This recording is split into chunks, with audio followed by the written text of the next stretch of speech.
Hola amigos de Recuperando Historias. En esta ocasión vamos a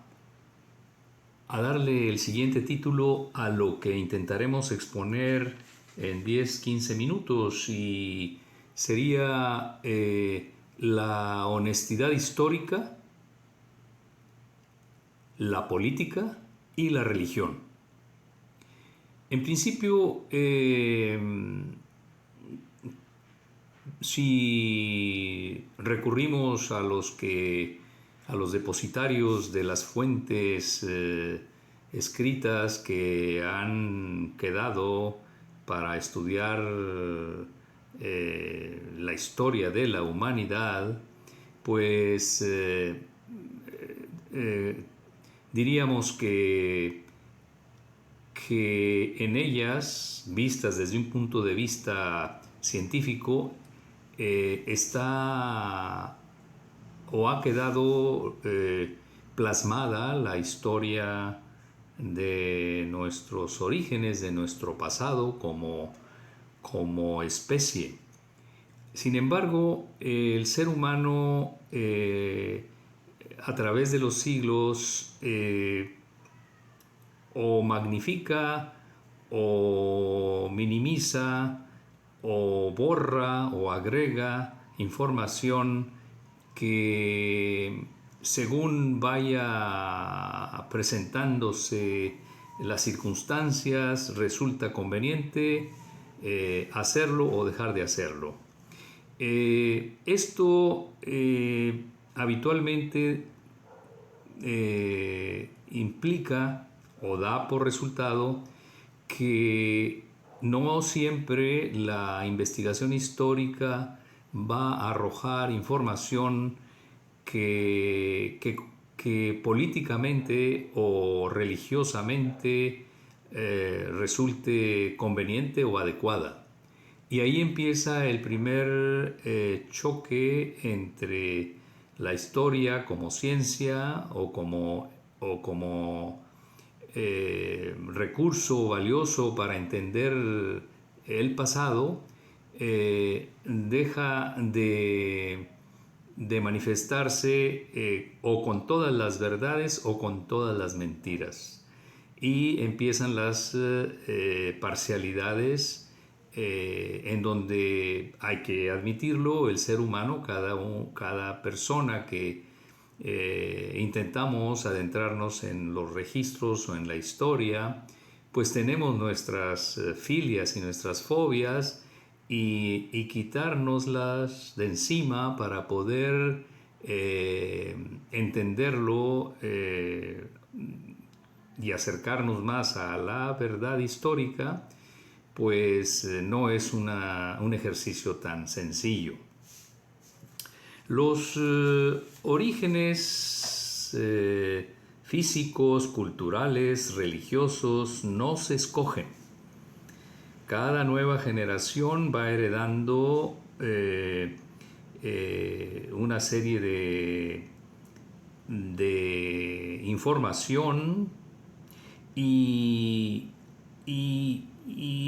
esta verdad, es decir, nuestros orígenes no son para que los escojamos, sino para que los conozcamos tal y como fueron y lo más apegado a la verdad. Es decir, nuestros orígenes no los escogemos, los heredamos.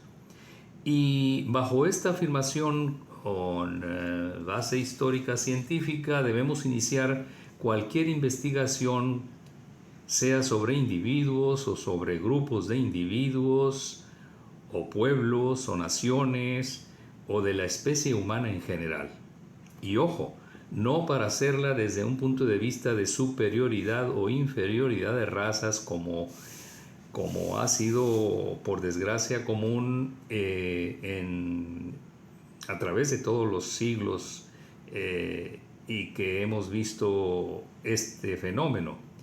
sino todo lo contrario, que es el acercarnos a verdades de la naturaleza humana que nos hacen comunes, que nos acercan y que para ello debemos también acercarnos a las particularidades culturales, a las particularidades ideológicas y emocionales del sujeto o los sujetos historiados, y a la riqueza de la diversidad de conductas del ser humano, ante aspectos como la cultura en toda la extensión de la palabra, es decir, aspectos religiosos, artísticos, folclóricos, etc. Bajo esa aclaración es que resulta imposible para el historiador desligar a un pueblo de su pasado, de sus orígenes y de lo que culturalmente heredó, guste o no guste a la generación entre la cual le toca vivir a ese historiador.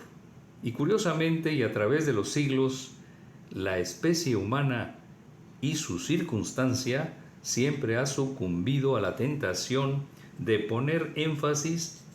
en dejar su historia, pero basándose más en clasificaciones y diferencias entre los seres humanos,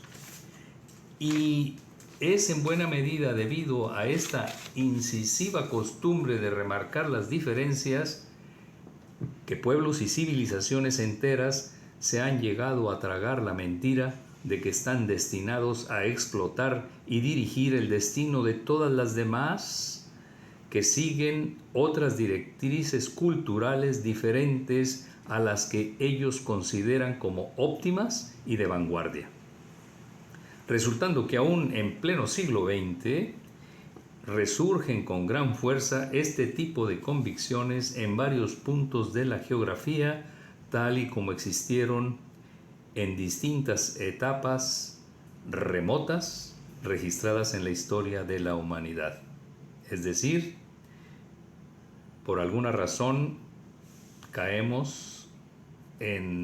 o ilustramos como especie al dicho viejo que dice: la misma gata, solo que más revolcada y más aderezada.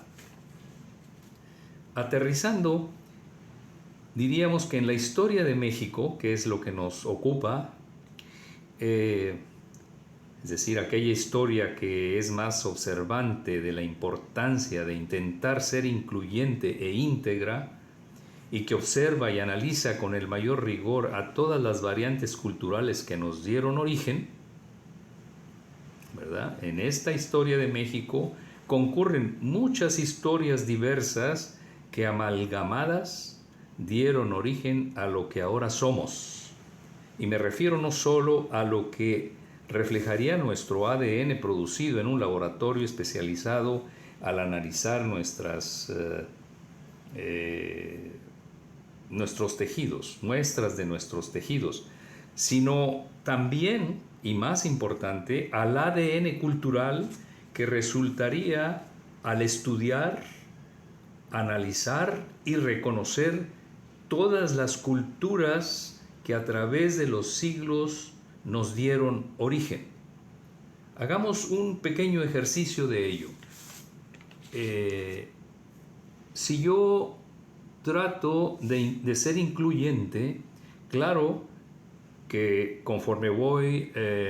retrocediendo en el tiempo, pues diría que voy a incluir culturalmente al pueblo español, al pueblo portugués, al pueblo a los pueblos originarios de México, del México anterior al siglo XVI, pero eso suena, son conceptos bastante interesantes, pero muy globales. Y es por eso que existen programas televisivos en donde cuando se analiza el ADN de un individuo y que se cree la idea esta de que es de tal o cual raza, y resulta que es producto de una cantidad de razas que ni en su imaginación podría suponer. Bueno, pues aquí en México, que yo creo y me atrevo a decir que somos uno de las